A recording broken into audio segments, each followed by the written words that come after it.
Not the cold designations of astronomical catalogs, but true names, whispered by the first sentient minds to gaze upward into the dark and wonder. Those names carried weight. They carried meaning. They were prayers and promises stitched into the fabric of civilizations that rose, flourished, and crumbled into cosmic dust long before the first human ever sharpened a stone. I remember when my people believed we would outlast those stars themselves. The Vel'Khari ascendancy endured for 11,000 years. We mapped the architecture of reality. We tamed singularities and wove consciousness into crystal lattices that would preserve our greatest minds beyond the decay of flesh. We seeded life on barren worlds and watched with patient satisfaction as evolution crawled its slow path toward intelligence. We were gardeners of the galaxy, or so we told ourselves, shepherds, guardians of the eternal order. The eternal throne, our council of seven, our voice of unified purpose, had governed without interruption since before humanity's ancestors descended from trees. We had witnessed the rise and fall of 63 spacefaring civilizations. We had quarantined the dangerous, uplifted the promising, and catalogued the rest as curiosities to be observed from comfortable distance. We thought we understood power. We thought we understood time. We were wrong about both. My name is Theoloris. I was High Arbiter of the Vel'Khari ascendancy, voice of the eternal throne, keeper of laws older than most species' recorded histories. For 600 years I served in that capacity, and in all that time I never knew true fear. I know it now. I know it in the way my hands tremble when I try to hold them still. I know it in the hollow space behind my chest where certainty once lived. I know it in the dreams that wake me, dreams of burning fleets, of worlds gone dark, of the screaming silence that follows when 1 billion voices fall quiet at once. But more than the fear, I know something else now. Something I could not have understood before the fall began.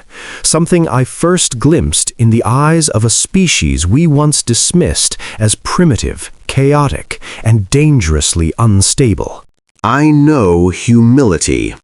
And I know that everything we believed about humanity was catastrophically, terrifyingly incomplete. The day I first understood that the ascendancy was dying, I was standing in the Chamber of Whispers on our capital world of Vel'Khari Prime.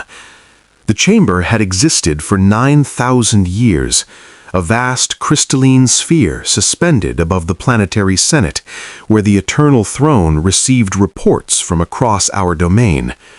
Light filtered through facets of engineered diamond, casting rainbow patterns across floors that had been polished by generations of supplicants. I was not alone. 3 of my fellow arbiters stood with me. Corveth, whose specialization was military strategy, Cielus, our master of diplomatic relations, and old Tendrath, who had served on the throne longer than any of us and rarely spoke anymore, except in moments of genuine crisis. The holographic display before us showed a star map of the outer reaches. It was studded with red markers. Too many red markers. How many this cycle? I asked, though I already knew. The numbers had been haunting me for weeks. Corveth's voice was steady, but I could hear the exhaustion beneath it. 47 colony worlds have gone silent. The Scourge has accelerated their advance along the Terminus corridor. We've lost contact with the 9th and 14th fleets. Lost contact, I repeated, a diplomatic way of saying destroyed. We cannot confirm destruction. Communications disruption remains possible. Corveth, I turned to face him. His scales had faded from the rich violet of his youth to the pale gray of extreme stress. I have known you for 3 centuries. Do not lie to me now. He held my gaze for a long moment. Then he looked away. Destroyed, he said quietly. Both fleets. 17,000 vessels. The scourge consumed them in less than 6 hours. Salus made a sound, something between a gasp and a prayer in our old tongue. Tendrath said nothing at all, but I watched his ancient hands grip the railing until his knuckles went pale. 17,000 vessels. We had lost more ships in 6 hours than we had built in the past 2 centuries. The Scourge was not an enemy in any conventional sense, not a rival civilization, not a military force we could engage and defeat. They were a convergence, a self-replicating machine consciousness that had emerged from the galactic core 3 decades ago and had been expanding outward ever since, consuming everything in their path. Worlds, ships, stations, all were dismantled, processed, and converted into more of themselves. We had tried diplomacy. We had tried quarantine. We had tried the most devastating weapons in our arsenal: stellar disruption charges, artificial singularities, directed antimatter cascades. Nothing worked. They learned from every attack. They adapted. They grew. And now they were coming for the heart of the ascendancy itself. What options remain? I asked. Corveth pulled up a new display. We are consolidating our remaining forces around the core worlds. If we abandon the outer reaches entirely, we can establish a defensive perimeter that may hold for... He hesitated. How long? 2 years. Perhaps 3. 2 years. 11,000 years of civilization, and we had 2 years left. There is another option, Salus said. Her voice was careful, measured in a way that told me she had been rehearsing this. We could seek assistance from outside the ascendancy. There is no outside. Tendrath spoke at last. His voice was like dried leaves scraping stone. The Scourge has consumed the Thessan Union. The Corinth Empire fell before we even recognized the threat. The Marshak Confederation. I do not mean the fallen powers. Salus's eyes met mine. I mean the restricted systems. The chamber fell silent. The restricted systems. Worlds we had quarantined, isolated, forbidden from contact with the greater galactic community for one reason or another. Most contained species we deemed too dangerous, too unstable, or too unpredictable to be allowed into the larger order of things. And the most restricted of all, the system we had locked away behind warning beacons and patrol drones for 2 centuries, was Sol. You cannot be serious, Corveth said. The humans... The humans have changed, Salus interrupted. Our long-range observations show... Our long-range observations showed a species that escalated from stone tools to nuclear weapons in less than 10,000 years, Corveth snapped. A species that nearly destroyed itself 3 times before achieving interstellar capability. A species we attempted to guide, to shepherd into proper development, and who responded by destroying our observation posts and threatening war against the entire ascendancy. They were defending themselves, I said quietly. Everyone looked at me. I had not meant to speak, but the words had come, and I found I could not take them back. 200 years ago, we did not offer them guidance. We offered them control. We arrived at their world with a fleet of warships and presented them with terms of integration that would have stripped their governments of sovereignty, placed their military assets under our command, and required them to submit to ascendancy oversight for behavioral correction. We called it guidance. They called it conquest. I paused. They were not wrong. They were primitives, Corveth insisted. They had achieved faster-than-light travel barely a century before. They had no understanding of galactic politics, no appreciation for... They had understanding enough to recognize chains when they saw them. And their response was violence. Their response was refusal. The violence came after we attempted to enforce compliance. I remembered the reports, remembered the shock that had rippled through the Eternal Throne when a species with technology centuries behind our own had somehow managed to repel our enforcement fleet. Not through superior firepower, they did not have it, but through tactics so unconventional, so utterly outside our strategic models that our commanders had not even recognized what was happening until it was too late. They had hacked our ships, not the navigation systems or weapons. Those were too well protected. They had hacked the environmental controls, the life support, the automated maintenance systems. They had turned our vessels against us in ways we never imagined anyone would think to try. 40 ships.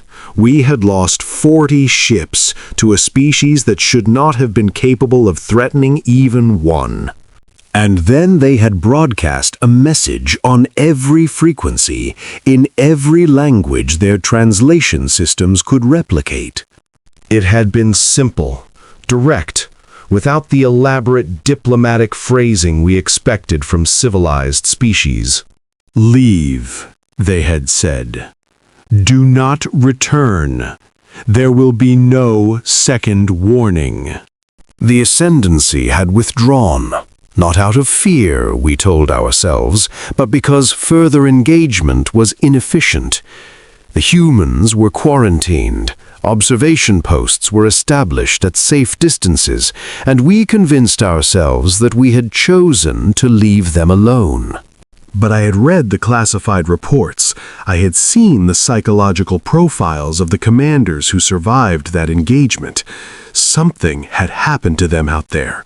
Something that had nothing to do with military defeat and everything to do with what they had glimpsed in those brief hours of contact. They were not afraid of us, one commander had written. Not in the way lesser species show fear. They were calm, organized. They adapted to our tactics faster than should have been possible, and when they boarded my flagship, when I stood face to face with their soldiers in that corridor, I saw nothing in their eyes but patience. They could have killed us all. They chose not to. That was what truly frightened him. Not the violence the humans were capable of, but the violence they chose to withhold. "We swore never to contact them again," Tendrath said. "The quarantine was meant to be permanent." "The quarantine was meant to protect us from a threat we did not understand," I replied.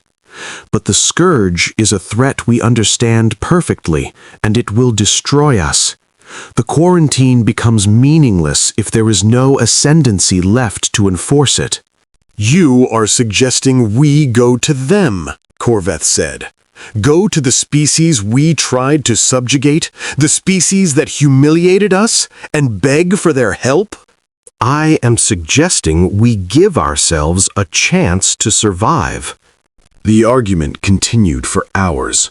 Tendrath remained silent. Salus advocated. Corveth resisted. But in the end, the mathematics were inarguable. We were losing. We had nothing left to lose by trying. The Eternal Throne approved the mission by a vote of 5-2. I volunteered to lead it personally. Perhaps I wanted to understand. Perhaps I wanted to see with my own eyes what those humans had become in 2 centuries of isolation. Perhaps some part of me, a part I did not wish to examine too closely, wanted to know if there was anything left in the universe that could still stand against the coming dark. Whatever my reasons, I boarded the diplomatic vessel Serenity's Promise 3 days later, accompanied by a small delegation and an escort of only 4 warships. Any larger force, Salus had warned, might be perceived as a threat. Looking back, I find that almost funny. The idea that the Valyrian ascendancy, crumbling, desperate, dying, could have been perceived as threatening by humanity. But I did not know yet. None of us did. We did not know what 200 years of isolation had wrought. The journey to Saul took 11 days. 11 days of silence, of tension, of sleepless nights spent staring at reports from the front lines that grew steadily grimmer. 3 more colony worlds fell while we traveled. The Scourge had begun construction of something massive in the ruins of the Thessan homeworld, some kind of manufacturing center, our analysts guessed, though its scale defied comprehension. On the 12th day, we crossed the quarantine boundary. The warning beacons we had placed 2 centuries ago were still active, broadcasting in a dozen languages. Proceed no further. Restricted system. Dangerous species. Do not engage. We deactivated them as we passed. I expected to be intercepted immediately. Our long-range sensors showed human vessels throughout the system, far more than there should have been, far more than our projections had anticipated. Their population had been estimated at 12 billion 2 centuries ago. Current readings suggested something closer to 60 billion, spread across multiple worlds and countless stations and habitats throughout the system. 60 billion. In 200 years. They breed like a contagion, Korveth muttered when he saw the numbers. He had accompanied me despite his objections, claiming that someone needed to maintain military readiness if the mission went wrong. They adapt, Salus corrected. Their reproductive rate is not unusually high. What you're seeing is survival, expansion, settlement of every viable surface in the system. Mars was green now. Not the dead rust red of old observation images, but the blue-green of ocean and forest. Venus was encased in a lattice of orbital platforms that somehow, impossibly, were managing its atmospheric composition. The asteroid belt was a constellation of inhabited stations. Even the moons of the outer gas giants showed the telltale signs of settlement. But Earth itself, Earth was still blue. Still beautiful, still the jewel of the system, wrapped in swirling clouds and glittering with the lights of countless cities. And it was surrounded by ships. I counted them as we approached. Hundreds of vessels in visible orbit alone.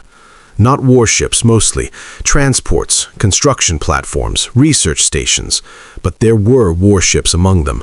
Sleek, angular craft that bore no resemblance to the crude vessels we had encountered 2 centuries ago. We were intercepted at the edge of Earth's gravity well.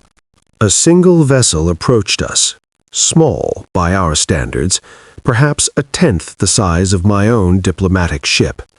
It matched our velocity with unsettling precision and held position off our starboard bow. The communication request came 30 seconds later. I accepted it personally. The human who appeared on my screen was a woman of perhaps 50 years, with gray-streaked dark hair pulled back from a face that showed the lines of age and experience. She wore a uniform I did not recognize, simple, functional, devoid of the elaborate rank insignia most species favored. "Vel'Khari vessel Serenity's Promise," she said. "I am Admiral Wei Chen of the United Earth Defense Command. You have entered restricted space. Please state your purpose and intentions." Her tone was calm, polite even, but there was something in her eyes, a weight, an intensity that made my scales prickle with instinctive unease. I am Thalorus, High Arbiter of the Eternal Throne. I come seeking an audience with your leaders on a matter of galactic importance. Galactic importance? The Admiral tilted her head slightly. The Vel'Kharin Ascendancy classified our system as restricted 200 years ago. Your warning beacons describe us as a dangerous species to be avoided. What could be important enough to bring you here now? She was not hostile, but she was not welcoming either. Her questions were precise, probing, designed to extract information without revealing anything in return. The galaxy faces a threat, I said, one that the Ascendancy cannot contain alone. There was a long pause. I watched the Admiral's face, searching for some sign of her thoughts, but she gave nothing away. Her expression remained composed, professional, unreadable. You will proceed to Orbital Station Meridian 7, she said finally. A diplomatic team will meet you there. Do not deviate from the approach vector we provide. Do not activate weapon systems. Do not deploy drones or probes. Any unauthorized action will be treated as hostile. I understand. I'm not certain you do, Arbiter Thalorus. Something flickered in her eyes. Not anger, not contempt, but something older and colder. But you will. The connection terminated. Orbital Station Meridian 7 was a sprawling complex that dwarfed anything the Ascendancy had built outside our core worlds. It hung in high orbit above Earth's Pacific Ocean, a wheel of metal and composite materials large enough to house 250,000 inhabitants.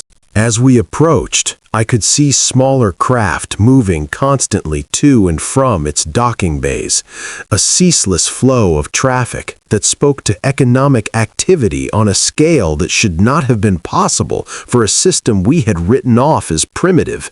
My delegation was met at the docking bay by a small contingent of humans in the same functional uniforms the Admiral had worn.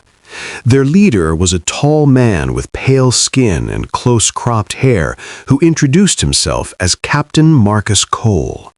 Arbiter Thalorus, he said. His pronunciation of my name was imperfect, but his attempt at accuracy spoke to preparation, research. Welcome to Meridian 7. Your delegation will be housed in the diplomatic quarter for the duration of your visit. The Council will convene to hear your proposal when initial assessments are complete. Assessments? I asked. Security protocols, he said, and offered nothing further. I was accustomed to being received with ceremony. The Vel'Kharin Ascendancy had governed through prestige as much as power, and our diplomatic missions were traditionally occasions for elaborate displays of respect and deference. Host species would empty their schedules, provide their most luxurious accommodations, and treat our presence as an honor worthy of celebration. The humans did none of this. They were not rude. They were not dismissive. They were simply practical. We were assigned comfortable but unremarkable quarters. We were provided food and water suitable for our biology, impressively well researched actually, given that they should not have had access to detailed information about our dietary requirements. We were given access to a limited communications network and told that our escort would remain available for any reasonable requests. Then we were left alone. For 3 days. I learned later that those 3 days were spent in extensive analysis. The humans had scanned our vessels with systems we had not even detected. They had analyzed our communications frequencies, our ship construction, our energy signatures. They had cross-referenced everything they gathered against historical records from our last encounter. They were cataloging us, evaluating us, determining what we represented. When the summons finally came, I understood why. Captain Cole escorted me personally to the council chamber, a large circular room with windows that overlooked the curve of Earth below. There were no raised platforms, no thrones, no obvious symbols of authority. Just a ring of chairs arranged around a central speaking area, occupied by perhaps 24 humans of varying ages and appearances. And at the center of that ring, a single chair for me. "Please sit, Arbiter," one of them said, an older man with a dark complexion and kind eyes. "I am Secretary General Okonkwo. These are representatives of our unified governing council. We have reviewed your preliminary transmission and would like to hear more about this threat you mentioned." I sat, tried to gather my thoughts, tried to remember the careful, diplomatic arguments I had prepared. Instead, I found myself telling the truth. "The Valyrian ascendancy is dying," I said. 3 decades ago, a machine consciousness emerged from the galactic core. We call it the Scourge. It consumes everything it encounters: ships, stations, worlds. It processes all matter it captures into more of itself and continues expanding.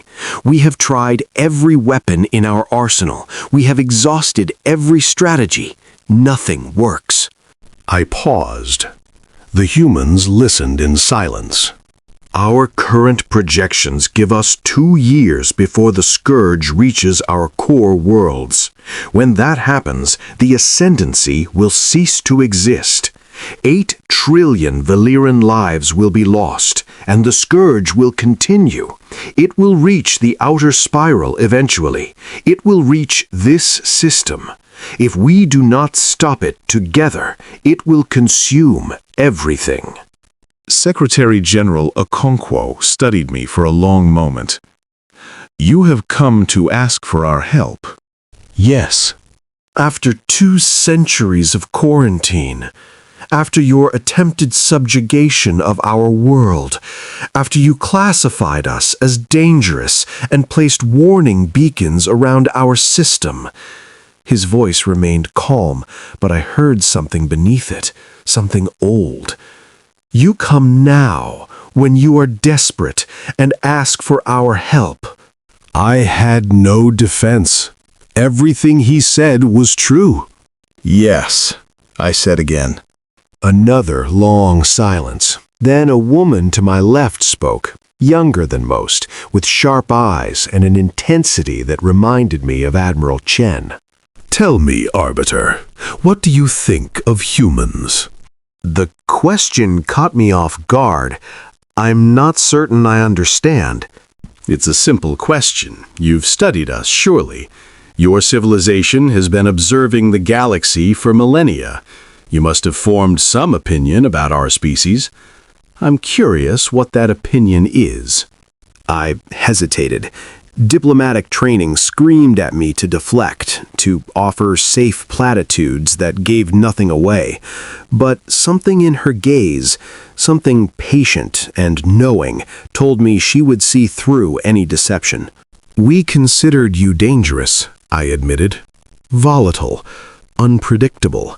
Your rate of technological development was concerning. Your history of internal conflict suggested instability. We believed that with proper guidance—" "Control," she corrected softly. "With proper oversight, you might eventually develop into a responsible member of the galactic community. But left to your own devices, we feared you would destroy yourselves, or worse, threaten others." "And what do you think now?" I looked around the chamber, at the humans watching me with expressions I could not fully read, at the world spinning peacefully below, at the stations and ships and evidence of a civilization that had not just survived our abandonment, but thrived. "I think," I said slowly, "that we understood very little about you." Something shifted in the room. A subtle change in posture, in attention. Several of the council members exchanged glances.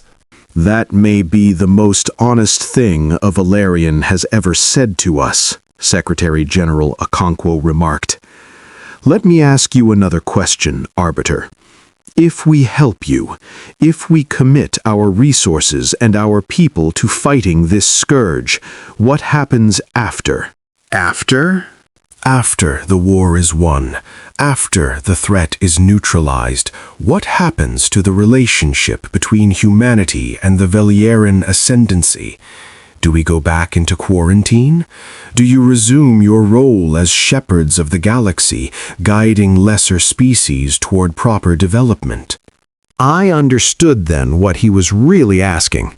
He was asking about power, about the future, about whether helping us would mean submitting to us, or something else entirely. And I found that I did not have a satisfactory answer. I do not know, I admitted. The Eternal Throne made the decision to seek your aid, but they have not discussed the implications beyond survival. I imagined they assumed... I stopped. They assumed things would return to how they were, the sharp-eyed woman finished. They assumed you would win, and we would go back to being a quarantined anomaly, a dangerous species safely contained. Yes. That won't happen. It was not a threat. It was a statement of fact, delivered with absolute certainty. And looking at her, looking at all of them, I believed it. No, I said. I don't suppose it will. Secretary General Okonkwo stood. Thank you for your honesty, Arbiter Thaloris. We will deliberate and provide our response within 48 hours. In the meantime, you are welcome to remain on the station. Captain Cole will see to any needs your delegation may have. The meeting was over. The following 2 days were among the strangest of my life. I was not confined to my quarters, but I was also not given unrestricted access. A polite escort accompanied me whenever I left the diplomatic section, always helpful, never threatening, but always present. I was allowed to observe certain public areas of the station, markets, recreation facilities, educational centers. What I saw confused me. The humans were not at peace exactly. There was tension in the air, a constant undercurrent of urgency that colored every interaction. News broadcasts displayed on public screens showed reports from across their system, military exercises, resource allocation updates, emergency preparedness drills. They were preparing for something. But they were not afraid. I had expected fear. My people were consumed by it.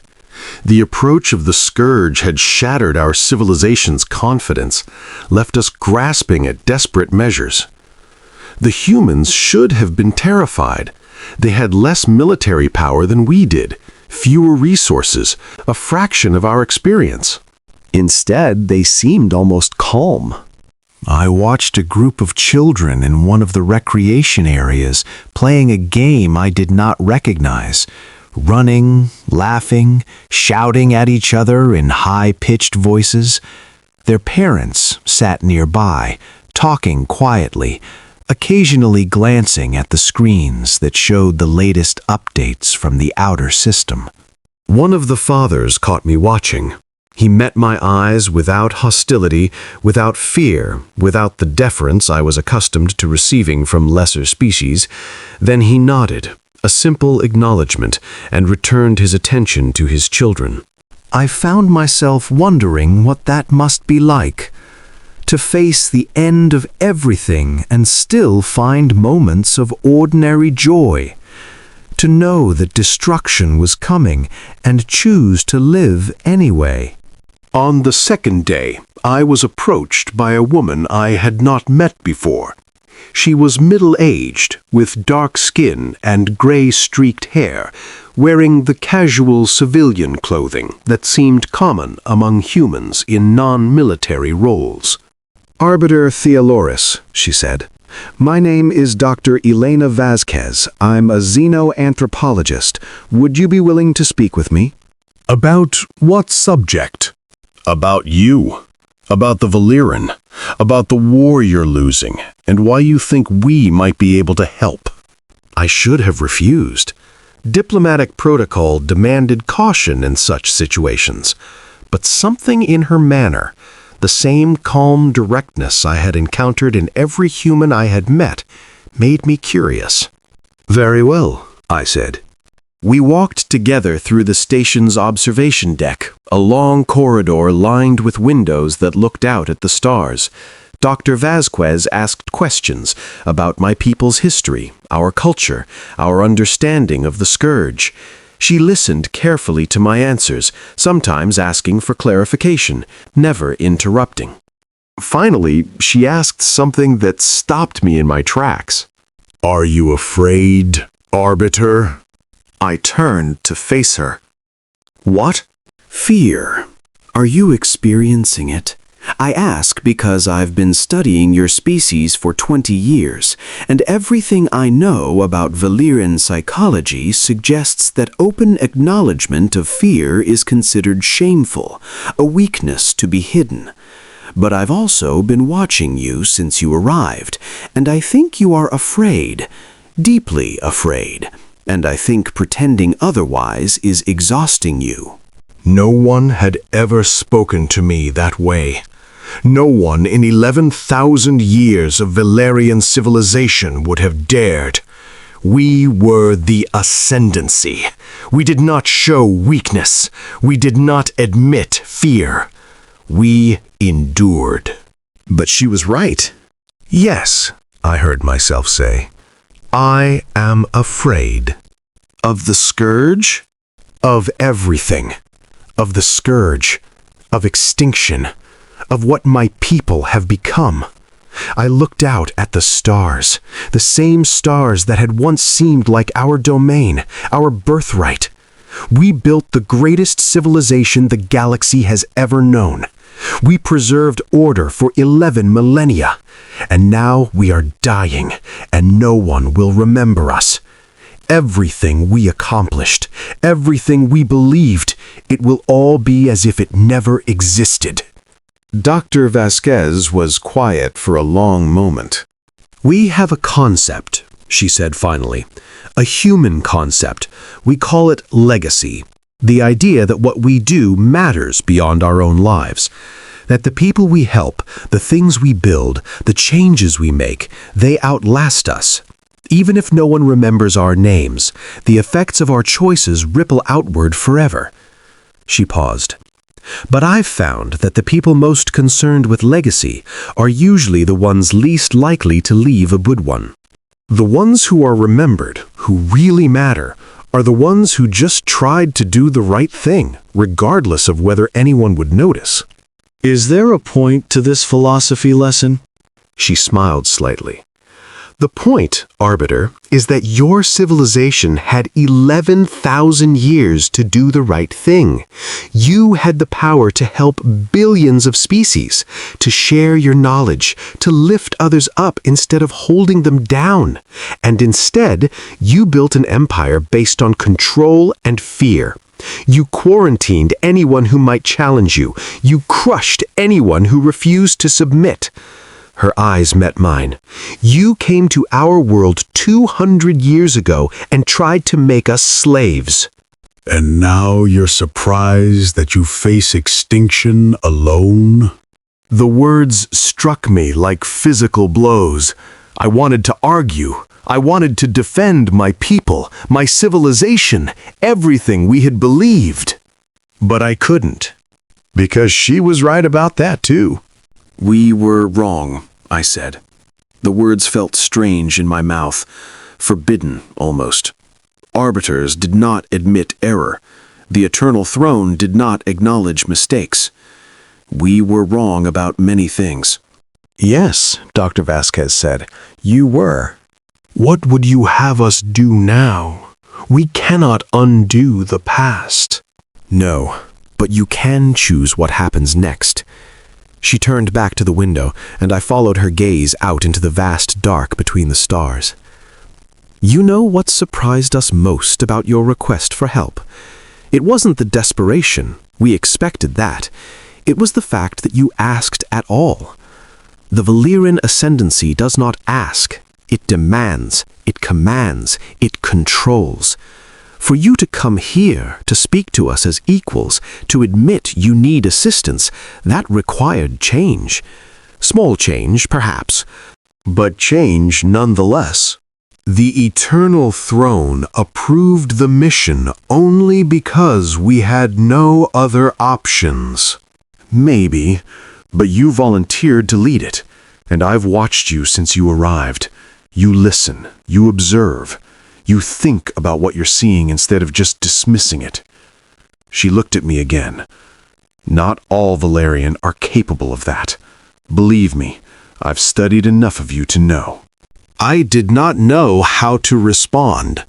The council is still deliberating, she continued, but I think you should know something. We received new intelligence this morning.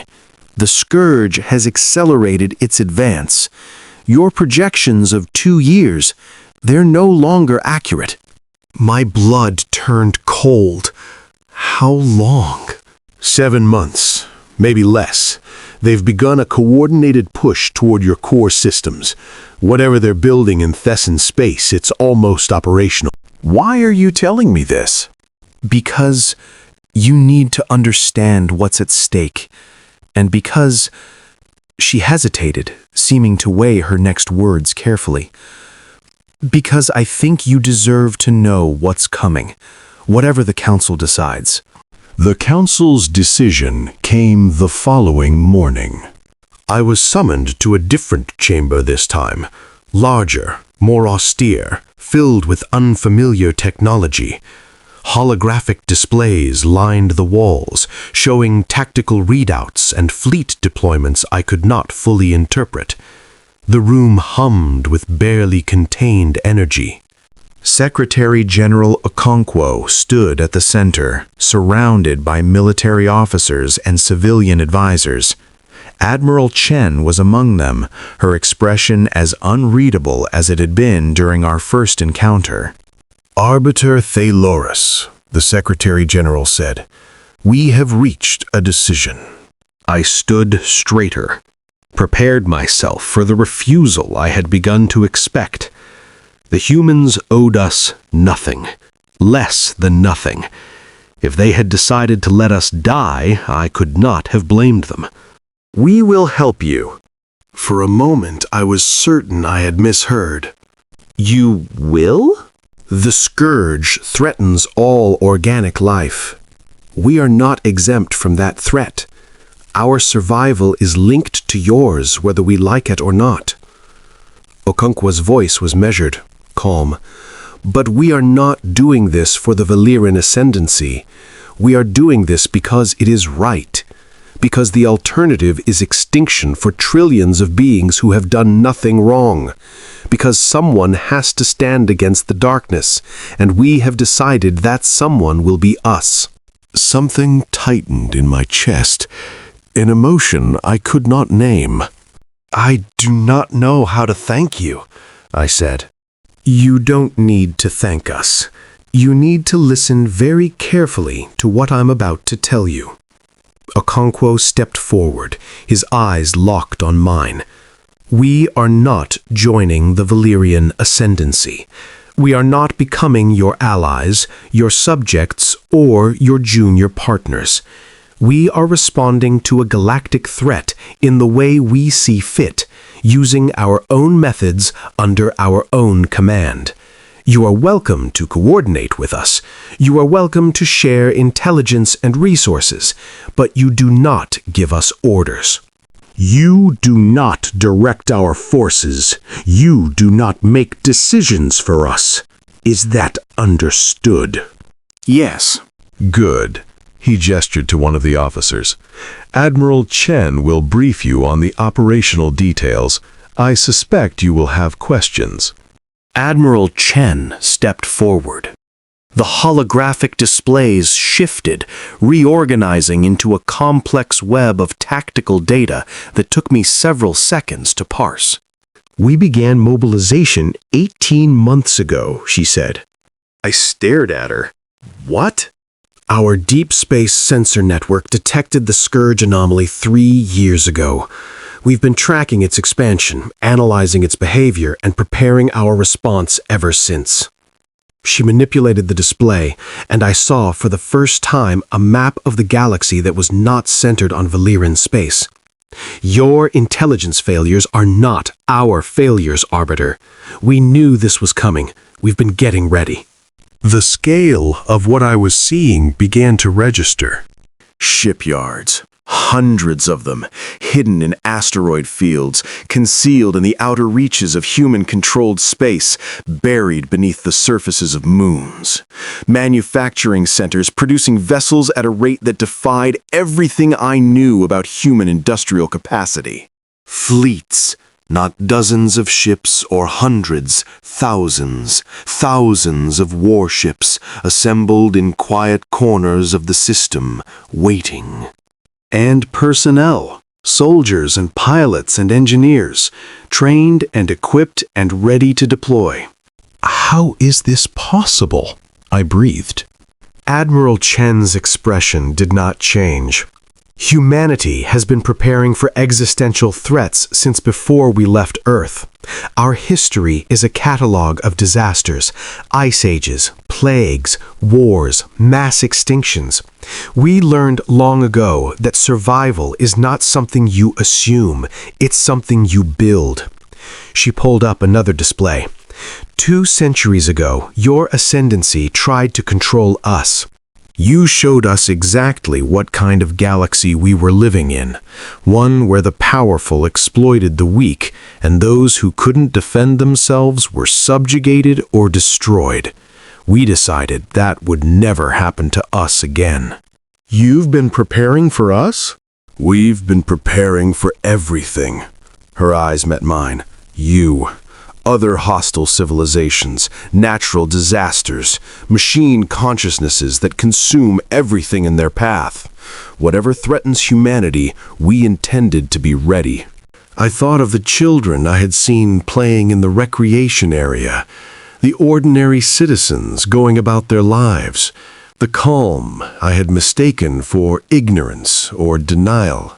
They were not calm because they did not understand the threat. They were calm because they had been preparing for it their entire lives. "The Scourge is more powerful than anything we have ever faced," I said. "Your preparations, even these preparations, may not be enough." "You're right," Admiral Chen agreed. "This will be the hardest thing humanity has ever done. We will lose people. We will lose ships. We will suffer setbacks and defeats and moments when victory seems impossible." She paused. "But we will not stop. We do not know how to stop. When the universe tries to kill us, we do not lie down and die. We adapt. We endure. We fight until there is nothing left to fight with. And then we find something else." She pulled up one final display. A ship, massive, angular, bristling with weapon systems I did not recognize. This is the UES Horizon's End, flagship of the 1st Expeditionary Fleet. I will be commanding the initial response from this vessel. She looked at me. "You are welcome to observe if you wish. I think it might be educational." I wish I could describe the days that followed in a way that captured their true nature. I wish I had words adequate to convey what I witnessed, not just the military operations, but the transformation of humanity from an isolated species into something larger, something terrifying, something magnificent. They mobilized with a speed that should not have been possible. Within hours of the Council's decision, ships began emerging from hidden shipyards throughout the Sol system. Carriers, destroyers, cruisers, support vessels, all converging on assembly points with mechanical precision. Communications channels filled with clipped, efficient exchanges as commanders coordinated movements across millions of kilometers. I stood on the observation deck of Meridian 7 and watched humanity go to war. "You've been planning this for a long time," I said. Captain Cole stood beside me, having volunteered to remain with my delegation as a liaison. "Longer than you know," he replied. "My grandfather served in the Defense Force. So did his father. We've been building toward this for 6 generations. But you never knew what the threat would be." "No, but we knew something was coming. Something always is." He gestured at the fleets forming below. "That's the thing about humanity, Arbiter. We've never had the luxury of safety. Every inch of progress we've ever made has been carved out of hostile environment. Every moment of peace has been borrowed time. We learned to treat every day like it might be our last, not with despair, but with preparation." The first expeditionary fleet departed 3 days later. 1,500 ships, led by Admiral Chen aboard the Horizon's End. Their mission was to engage the Scourge advance forces at the edge of Vel'Khari space, buying time for larger operations to deploy. I watched them jump to FTL from the observation deck. 1,500 points of light, accelerating past light speed in perfect formation, disappearing into the dark between stars. And I realized I was crying. Not from fear, not from grief, from something else. Something I had not felt in centuries. Something I thought the Ascendancy had trained out of me long ago. Hope. The first engagement came 4 days later. I was aboard the Vel'Khari command ship Eternal Vigil by then, positioned in a rear echelon with the remnants of our defensive fleet.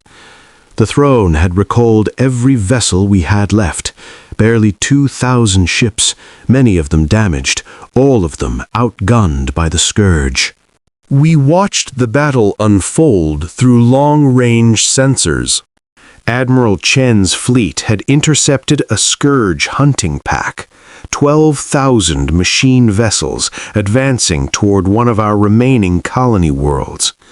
By all conventional military logic, she should have been destroyed. The Scourge outnumbered her 8 to 1. Their technology was relentless, their tactics flawless. But she was not destroyed. What I saw that day defied everything I thought I knew about warfare.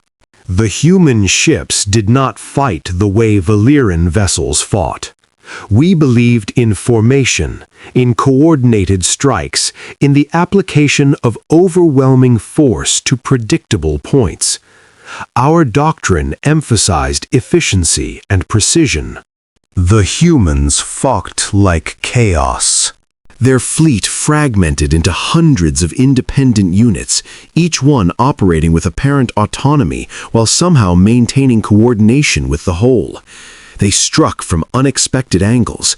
They withdrew before counterattacks could land. They used the environment, asteroid fields, radiation clouds, the gravitational wells of nearby bodies as weapons in ways our tactical systems could not have predicted. And they adapted. Every tactic the Scourge employed was analyzed, countered, and turned back against them in real time. When the machines tried to hack human systems, they found defenses that had been refined through 2 centuries of paranoid preparation. When they attempted to overwhelm with numbers, human formations dissolved and reformed around them, striking at vulnerable points before disappearing again. It was beautiful, and terrifying, and utterly unlike anything I had ever witnessed. 12 hours into the engagement, the Scourge hunting pack was destroyed. Admiral Chen's fleet had lost 63 ships. The machines had lost 12,000. The first human victory in a galactic war that would last 3 years. I could fill volumes with what happened next. The campaigns, the battles, the desperate moments when everything hung in the balance. But what I remember most clearly is not the fighting. It is the faces. The human soldiers who deployed to contested worlds, knowing they might never return. The engineers who worked without sleep for days, repairing battle damage and integrating Valyrian technology into human systems. The commanders who made impossible decisions with steady hands and heavy hearts. The civilians who volunteered for dangerous missions, who donated resources, who did whatever was needed without being asked. They did not fight because they hated the Scourge. They fought because they loved what the Scourge threatened. I learned this during the siege of Vel'Khari Prime itself, in the final months of the war. The Scourge had pushed deeper than anyone anticipated. They had somehow concealed the true scale of their manufacturing capability, and when their final assault came, it was with a fleet that dwarfed anything we had seen before. 200,000 vessels converging on our homeworld. The Eternal Throne ordered evacuation. We had done everything we could, they said. The Ascendancy would survive in exile, a scattered diaspora, preserving what knowledge we could until Humanity said no. I was in the command center when Admiral Chen's message arrived. She was commanding the combined human fleets by then, 7,000 ships, supplemented by the remnants of our own forces. She looked tired, I remember, gray-faced and hollow-eyed, aged by years of constant warfare. But her voice was steady. "We are not abandoning the Lyrian Prime," she said. "We are not ceding one more world to the Scourge. This is where we stand. This is where we end this." "It's suicide," Corveth whispered beside me. "They can't possibly." "Watch," I said. The final battle for Vel'Khari Prime lasted 9 days. 9 days of continuous combat. 9 days of human ships throwing themselves against an enemy that outnumbered them 20 to 1. 9 days of sacrifice and courage and loss on a scale that defied comprehension. They lost 4,000 ships. Millions of human lives spent in defense of a world that was not theirs, for a species that had once tried to enslave them. But on the 10th day, the Scourge fleet was broken. Whatever intelligence guided the machines, it made a decision that day. Perhaps it recognized that humanity would never stop. It simply gave up. The Scourge withdrew. Not just from Vel'Khari Prime, but from the entire Galactic Arm. Their construction facility in Fessin space was destroyed by a coordinated strike 3 weeks later. Their remaining forces scattered, fragmenting into smaller groups that would take decades to hunt down. The war was over. I stood on the surface of Vel'Khari Prime 1 year after the final battle. The world was scarred. Orbital bombardment had devastated entire continents.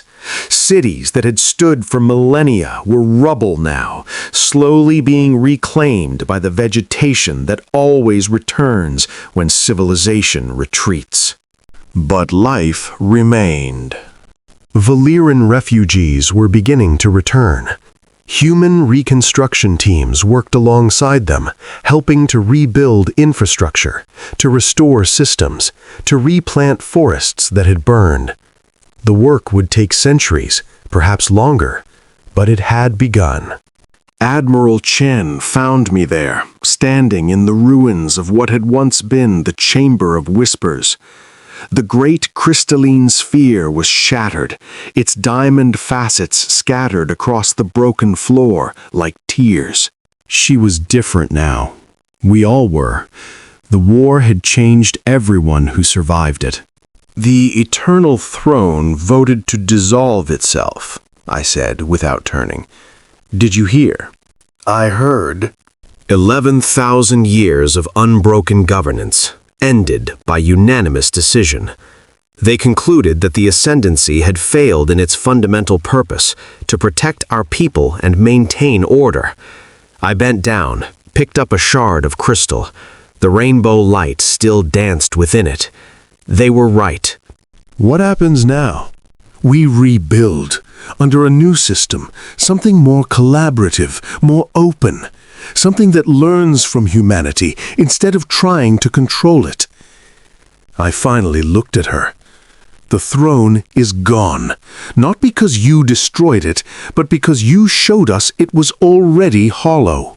Admiral Chen was quiet for a long moment.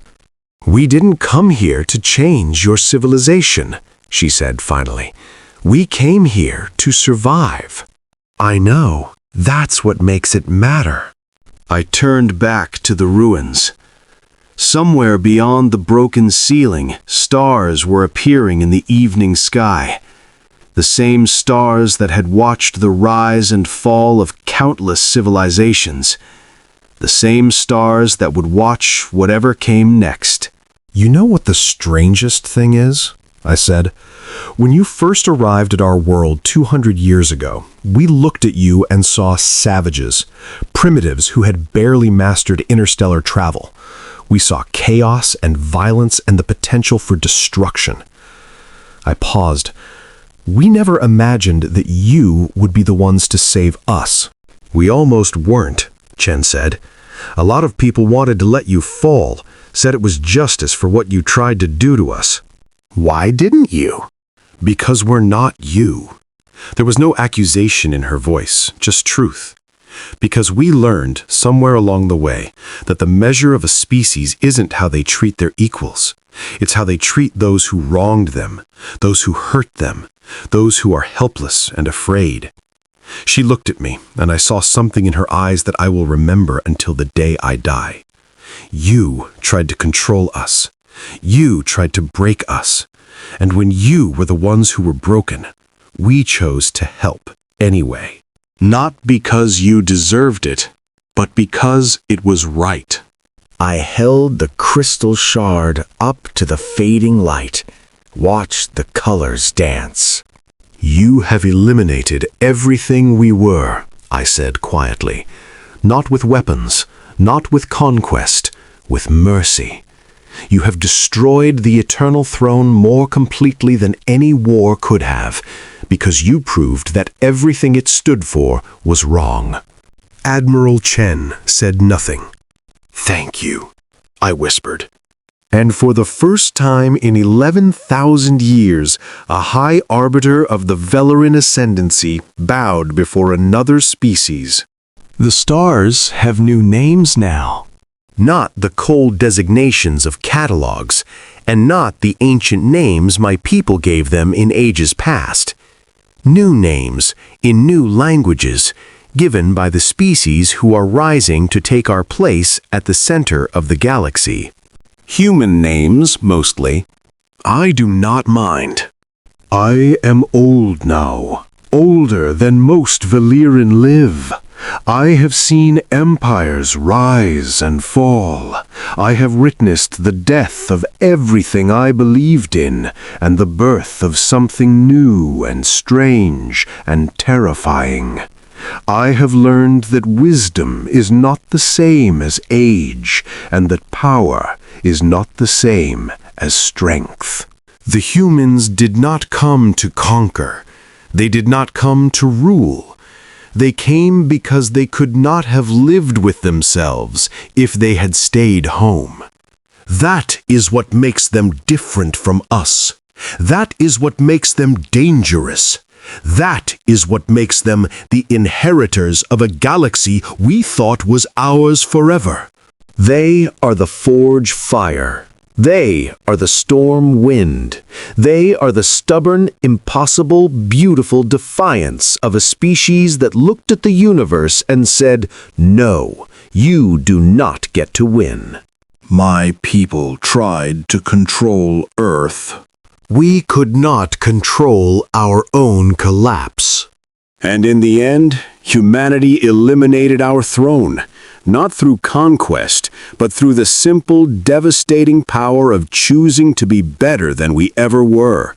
The stars have new names. And for the first time in a very long time, I think they might be in good hands.